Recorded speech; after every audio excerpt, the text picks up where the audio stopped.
ಈಗ ಅಡುಗೆ ತಯಾರಾಗ್ತಾ ಇದೆ. ನಾವು ಸಣ್ಣ ಸ್ಟವ್ ತೊಗೊಂಬಂದಿದ್ದೀವಿ. ಅದು ಒಂದು ಸಣ್ಣ ಕುಕ್ಕರ್ ತೊಗೊಂಬಂದು ಅನ್ನ ಮಾಡಿಕೊಂಡು ಇಲ್ಲೇ ಫ್ರೆಶ್ ಅಡುಗೆನ ಮಾಡ್ತಾ ಇದ್ದೀವಿ.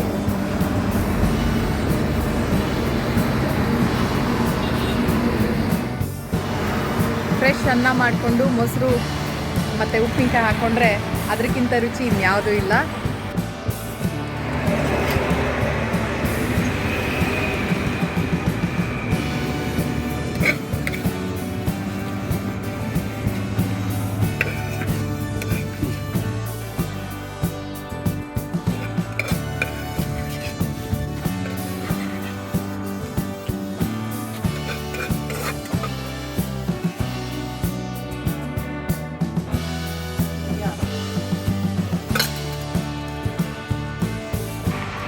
Hi.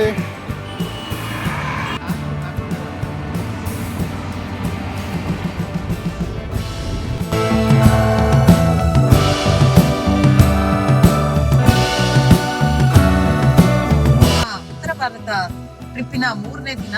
ನಾವು ನಿನ್ನೆ ನಾಗ್ಪುರದಿಂದ ಮಧ್ಯಾಹ್ನ ಹೊರಟು ಝಾನ್ಸಿ ಕಡೆ ಪ್ರಯಾಣ ಪ್ಲಾನ್ ಮಾಡಿದ್ವಿ. ಆದ್ರೆ ಕೆಲವೊಂದು ಡಿವಿಯೇಷನ್ ಮಾಡ್ಕೊಂಡ್ವಿ ನಾವು. ಆದ್ರಿಂದ ನಾವು ಝಾನ್ಸಿ ನಿನ್ನೆ ತಲುಪಿಲ್ಲ. ಇವತ್ ನಾವೇನ್ ಮಾಡಿದ್ವಿ ಅಂದ್ರೆ ನಿನ್ನೆ ಲಲಿತ್ಪುರ ಎನ್ನುವ ಒಂದು ಸ್ಥಳದಲ್ಲಿ ಉಳ್ಕೊಂಡ್ವಿ. ಈಗ ಲಲಿತ್ಪುರದಿಂದ ನಾವು ಝಾನ್ಸಿ ಕಡೆ ಹೊರಡ್ತಾ ಇದ್ದೀವಿ. ಬೆಳಿಗ್ಗೆ 9 ಗಂಟೆ ಆದ್ರೂ ಎಷ್ಟು ಸುಂದರವಾಗಿದೆ, ನಿಸರ್ಗ ಎಷ್ಟು ಚೆನ್ನಾಗಿ ಕಾಣ್ತಾ ಇದೆ. ಹಾಗೆ ನಾವಿಲ್ಲಿ ತಿಂಡಿ ತಿಂದಿದ್ದೀವಿ, ಕಾಫಿ ಕುಡಿದಿದ್ದೀವಿ. ಅದನ್ನೆಲ್ಲ ನಾವು ಏನು ಕಸವನ್ನ ಮಾಡಿದ್ದೇವೆ ಅದನ್ನ ನಾನು ತಗೊಂಡು ಹೋಗ್ತಾ ಇದ್ದೀನಿ. ಈಗ ನೋಡ್ಬೋದು ಈ ಸುಂದರವಾದ ಒಂದು ಪರಿಸರನ ಚಿಪ್ಸ್ ಪ್ಯಾಕೆಟ್ ಇರ್ಬೋದು ಅಥವಾ ಲೋಟಗಳಿರ್ಬೋದು, ಪ್ಲಾಸ್ಟಿಕ್ ಕವರ್ ಇರ್ಬೋದು, ಅದನ್ನೆಲ್ಲ ಇಲ್ಲಿ ಎಸ್ತಿದ್ದಾರೆ. ಆದರೆ ನಾವು ಉತ್ಪಾದನೆ ಮಾಡಿದ, ನಾವು ಪ್ರೊಡ್ಯೂಸ್ ಮಾಡಿದ ಕಸಗಳನ್ನು ನಾವು ಇಲ್ಲಿ ಹಾಕಬಾರ್ದು. ನಮ್ಮ ದೇಶವನ್ನು ಸುಂದರವಾಗಿ ಇಟ್ಕೋಬೇಕು ಅನ್ನೋ ಒಂದೇ ಉದ್ದೇಶದಲ್ಲಿ ಇದನ್ನು ಕಸನ ನಾನು ತಗೊಂಡು ಹೋಗ್ತಾ ಇದ್ದೇನೆ. ಈಗ ಝಾನ್ಸಿ ಕಡೆ ಹೋಗೋಣ. ಈಗ ಝಾನ್ಸಿ ಸಿಟಿ ತಲುಪಿದ್ದೀವಿ. ಝಾನ್ಸಿ ಉತ್ತರ ಭಾರತದ ಒಂದು ಐತಿಹಾಸಿಕ ನಗರ. ಬಲ್ವಂತ್ ನಗರ ಎಂಬುದು ಇದರ ಹಳೆ ಹೆಸರು.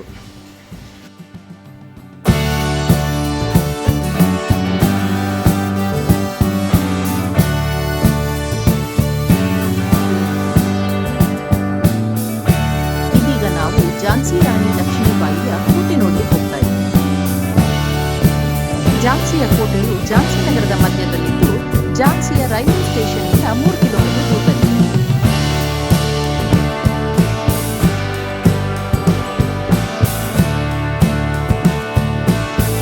ಝಾನ್ಸಿ ಕೋಟೆಗೆ ನಾವು ಬೆಳಗ್ಗೆ 9 ತಲುಪಿದ್ವಿ. ಝಾನ್ಸಿಯ ಕೋಟೆಯನ್ನ ಬುಂದೇಲದ ರಜಪುತ ಮುಖ್ಯಸ್ಥ ವೀರ್ ಸಿಂಗ್ ಬುಂದೇಲ 1613ರಲ್ಲಿ ಕಟ್ಟಿರುವುದಾಗಿದೆ.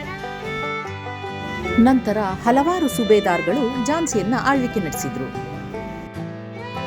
1838ರಲ್ಲಿ ಗಂಗಾಧರ್ ರಾವ್ ಝಾನ್ಸಿಯ ರಾಜ ಎಂದು ಬ್ರಿಟಿಷ್ ಆಡಳಿತ ಒಪ್ಪಿಗೆ ನೀಡಲಾಗಿದ್ದು 1842ರಲ್ಲಿ ರಾಜ ಗಂಗಾಧರ್ ರಾವ್ ಮಣಿಕರ್ಣಿಕಳನ್ನು ಮದುವೆ ಆಗ್ತಾನೆ. ಅವಳೇ ಲಕ್ಷ್ಮೀಬಾಯಿ.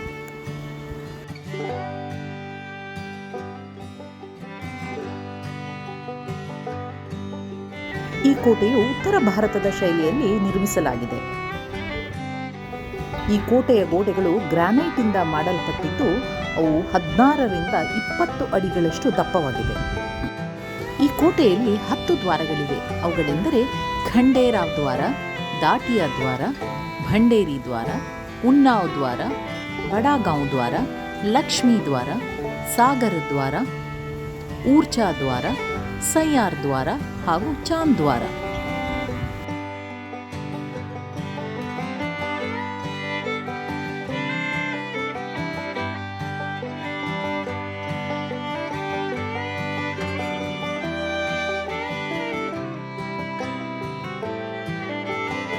ಕೋಟೆಯಲ್ಲಿ ಶಿವ ದೇವಾಲಯ, ಗಣೇಶ ದೇವಾಲಯ ಮತ್ತು 1857ರ ದಂಗೆಯಲ್ಲಿ ಬಳಸಲ್ಪಟ್ಟ ಫಿರಂಗಿ ಮತ್ತು ಕುದುರೆಯ ಮೇಲೆ ಕುಳಿತು ಹಾರಿದ ರಾಣಿ ಲಕ್ಷ್ಮೀಬಾಯಿಯ ಸಾಧನೆಯ ಸ್ಮಾರಕವೂ ಇದೆ.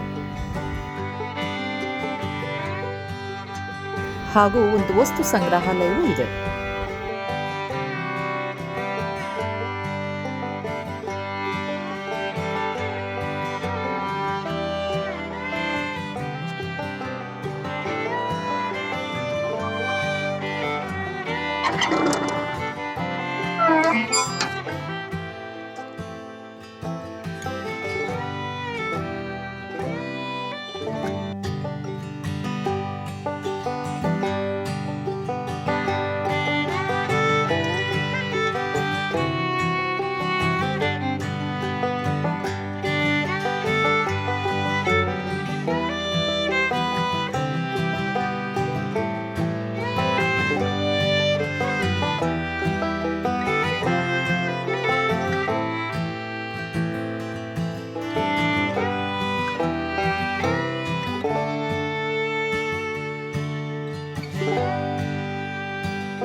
ಝಾನ್ಸಿ ಕೋಟೆಯನ್ನ ನೋಡ್ಕೊಂಡು ನಾವು ಗ್ವಾಲಿಯರ್ ಕಡೆ ಹೋಗ್ತಾ ಇದ್ದೀವಿ.